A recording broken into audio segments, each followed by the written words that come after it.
Natal. E eu vou ler com vocês alguns textos. Eu estou com eles aqui anotados para a gente ganhar tempo. Eles certamente vão para a tela. A minha versão é a Nova Almeida atualizada. E a gente vai ler aqui Isaías capítulo 7, verso 14, que diz o seguinte: portanto, o Senhor mesmo lhes dará um sinal. Eis que a virgem conceberá e dará à luz um filho, e lhe chamará Emanuel.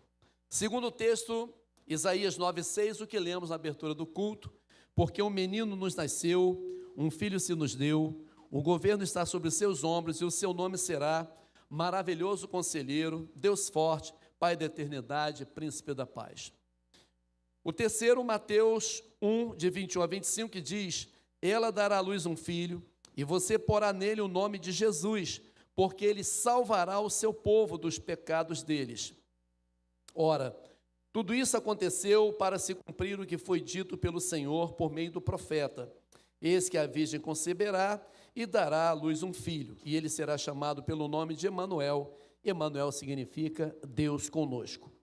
Quando José despertou do sono, fez como o anjo do Senhor lhe havia ordenado e recebeu Maria por esposa, porém não teve relações com ela, porquanto ela não deu à luz um filho a quem pôs o nome, enquanto ela não deu à luz um filho a quem pôs o nome de Jesus. O outro trecho, Isaías 53, versos de 4 a 6, que diz: certamente ele tomou sobre si as nossas enfermidades e as nossas dores levou sobre si, e nós o considerávamos como aflito, ferido de Deus e oprimido. Mas ele foi transpassado por causa das nossas transgressões e esmagado por causa das nossas iniquidades. O castigo que nos traz a paz estava sobre ele, e pelas suas pisaduras fomos sarados. Todos nós andávamos desgarrados como ovelhas, cada um se desviava pelo seu próprio caminho, mas o Senhor fez cair sobre ele a iniquidade de todos nós. E por último, João 19, 30. Quando Jesus tomou o vinagre, disse: está consumado, e inclinando a cabeça, entregou o Espírito.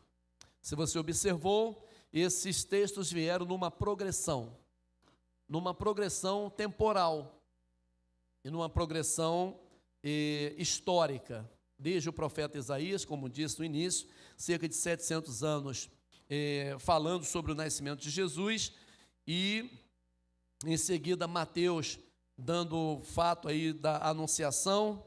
Depois, no 53 de Isaías, ele sendo colocado como aquele que morreria por nós, e no João 19:30, quando ele entrega a sua vida.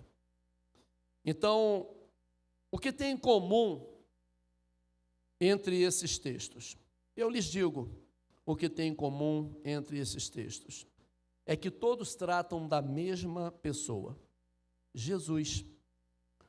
Os 4 primeiros são pessoas que falaram dele, ansiaram por ele, profetizaram sobre ele, com a esperança depositada nele, de que quando ele viesse, cumpriria um propósito grandioso, que era livrar o povo israelita de uma escravidão cruel, que muitas vezes foi vivenciada na prática, e não era segredo, que muitas vezes isso que Israel vivenciava era o resultado de um desvio deles, de um afastamento deles do Senhor, de uma escravidão espiritual, pois o povo israelita, a quem Deus disse: vós sois minha propriedade, nação santa, povo eleito, exclusivo, muitas vezes se desviaram dos mandamentos e preceitos postos por Deus como única condição de possibilidade de viverem uma vida abençoada e próspera nessa terra. Tendo assim, essas profecias vinham encher o coração do povo de esperança a respeito de um futuro melhor. E o quarto texto, ele falando dele mesmo, quando diz uma palavra em aramaico, tetelestai, que significa está consumado. E fala sobre si o seguinte: não fiquei devendo nada, não fiquei devendo absolutamente nada, paguei a conta completa, cumpri cabalmente o propósito.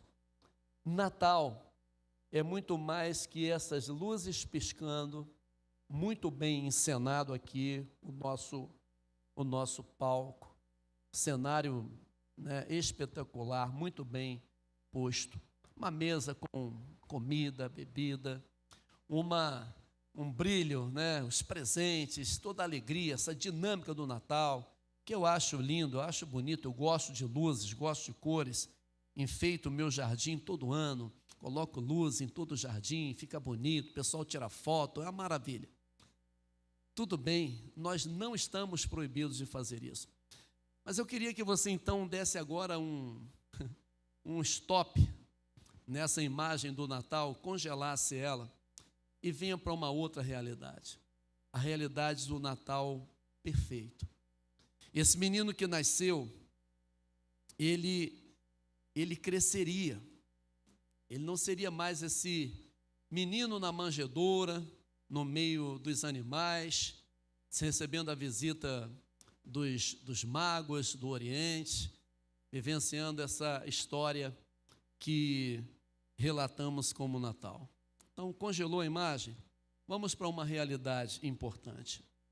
O propósito sobre pagar a dívida. O Senhor diz: esse menino cresce, esse menino sai desse estado de infância, de juventude, e entra para o estado da sua fase adulta e vai vivenciar o seu ministério. O mesmo Jesus que provocou toda essa sensação linda, maravilhosa nas cidades, deve provocar em nós hoje uma reflexão, um sentimento bem diferente a respeito do Natal. Jesus Cristo nasce com um propósito. Está posto no texto que lemos, o nome dele será Jesus, porque ele salvará o seu povo dos seus pecados. Esse era o propósito do nascimento de Jesus. Portanto, Natal não precisa ter Chester, Natal não precisa ter rabanada, Natal não precisa ter peru, Natal tem que ter Jesus. Ele é a figura principal do Natal. E o que aconteceu aqui na encenação é a realidade em quase todas as famílias.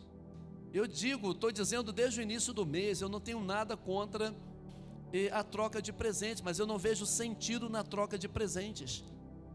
Você me presenteia, eu não estou aniversariando, quem está fazendo aniversário é Jesus, dá o presente para ele. Não vejo sentido em ir num shopping, tirar uma foto do lado do Papai Noel, sentar numa rena, sei lá, a decoração é bonita, mas não vejo sentido nenhum nisso. Primeiro que o Papai Noel rouba o lugar de excelência do Natal.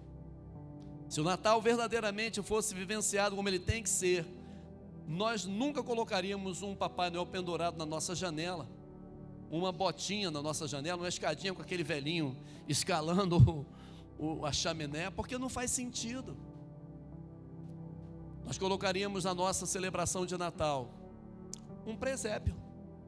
Pode ter um presépio, porque o presépio realmente existiu. É o sinal desse rei humilde, que não nasceu em nenhum palácio, nasceu numa estrebaria no meio dos animais. Então, aí faria sentido. Então, havia um sentido no nascimento de Jesus, e ele vai cumprir um por um. Ele não vai ficar devendo absolutamente nada, como a canção disse: você não nos deve nada, Senhor. Eu estou tão envergonhado de te cobrar alguma coisa, eu nem sei o que te entrego. Você não me deve absolutamente nada. E o propósito do Natal foi cumprido um por um. Primeiro, o propósito sobre pagar a dívida dos escravos e libertá-los está cumprida. Jesus pagou, a obra foi completa desde a origem. A profecia disse que uma virgem conceberia e daria à luz um menino. e que se chamaria Emanuel, que é Deus conosco, pois isso aconteceu, ipsis literis, como estava dito.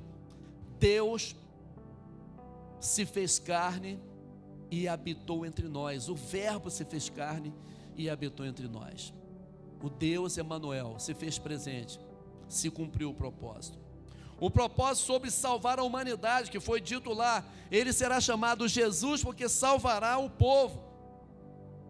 Também completamente cumprido, pois quando foi moído, traspassado, castigado, como Isaías disse, se cumpriu.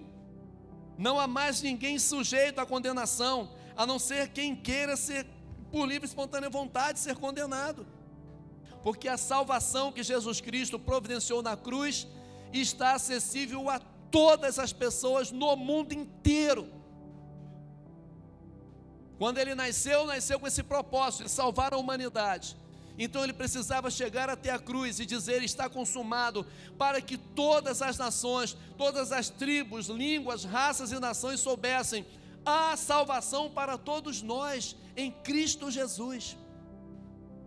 Foi completo, foi perfeito, ele não ficou devendo absolutamente nada nisto aí também. Quando foi moído, traspassado, castigado, como Isaías disse, se cumpriu. Não há mais ninguém sujeito à condenação, a não ser aquele que queira ser condenado de livre e espontânea vontade.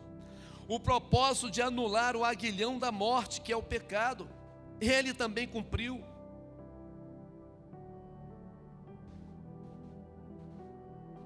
O aguilhão da morte é o pecado. O veneno que faz o homem morrer é o pecado. Morrer fisicamente e morrer eternamente, espiritualmente. Por que fisicamente? Porque se o pecado não tivesse entrado no mundo, o homem não morreria fisicamente. Quando Deus colocou lá no jardim Adão e Eva, essa primeira família que ele juntou homem e mulher e formou a primeira família lá no paraíso, o propósito era que eles vivessem eternamente. Mas o pecado entrou no mundo e a morte junto com o pecado. Ali aconteciam as duas mortes ao mesmo tempo, a morte física e a morte espiritual. Aquele casal estava fadado agora a experimentar as angústias da morte física. Eu não sei como é a morte, porque eu nunca morri, mas deve ser horrível alguém experimentar as ânsias da morte, saber que está se aproximando da morte, as angústias da morte. Não precisaria, mas eles experimentaram a morte física. Experimentaram também a morte espiritual. Se não fosse a misericórdia do Senhor, eles seriam morridos espiritualmente ali mesmo. Mas prefigurando o sacrifício de Jesus, Deus resolve a situação, mata um animal. É a primeira vez que acontece derramamento de sangue para resolver uma questão, uma treta do homem com Deus. E com pele de animais ele faz uma roupa para cobrir a vergonha daquele casal. Isso se repetiria no Egito, quando o sangue foi derramado também e colocado nas vergas e nos umbrais das portas, o sangue do cordeiro para livrar o povo de Israel da morte. No Egito, naquela noite, em toda casa, com exceção na cidade de Gósen, em todas as casas tinha pelo menos um morto, de pessoas e também de animais, porque todos os primogênitos morreram. Até no palácio de Faraó, aquele que se assentaria no trono no seu lugar estava morto. Mas o sangue de Jesus, prefigurado ali, no cordeiro, salvou os israelitas da morte. Jesus não ficou devendo absolutamente nada, pagou o preço, anulou o veneno da morte eterna que se chama pecado, pagou o preço por nós.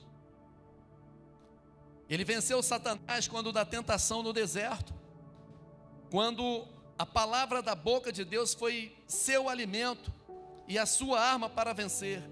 Ele não sucumbiu à tentação de ostentar o seu poder e, vencido pela vaidade, fazer pão para o diabo ver.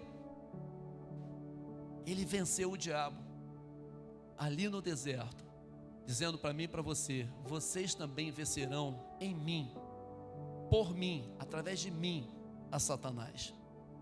Ele não foi seduzido pela vaidade, quando o diabo disse: se você é o filho de Deus, faz essa pedra se transformar em pão. Então eu diria: então tá bom, Satanás, vou fazer pão para você ver que eu sou o filho de Deus mesmo. Ele disse: nem só de pão o homem viverá, mas de toda palavra que sai da boca de Deus. Também não se deixou ser confundido pela sua perspicácia, quando foi tentado a tentar Deus e se lançar do pináculo do templo. Ali também a palavra foi o seu escudo contra a sutileza de Satanás, e ela lhe foi por escudo e proteção quando ele disse: também está escrito, não tentarás o Senhor teu Deus. Então ele disse para mim e para você com essa situação: se você acreditar na minha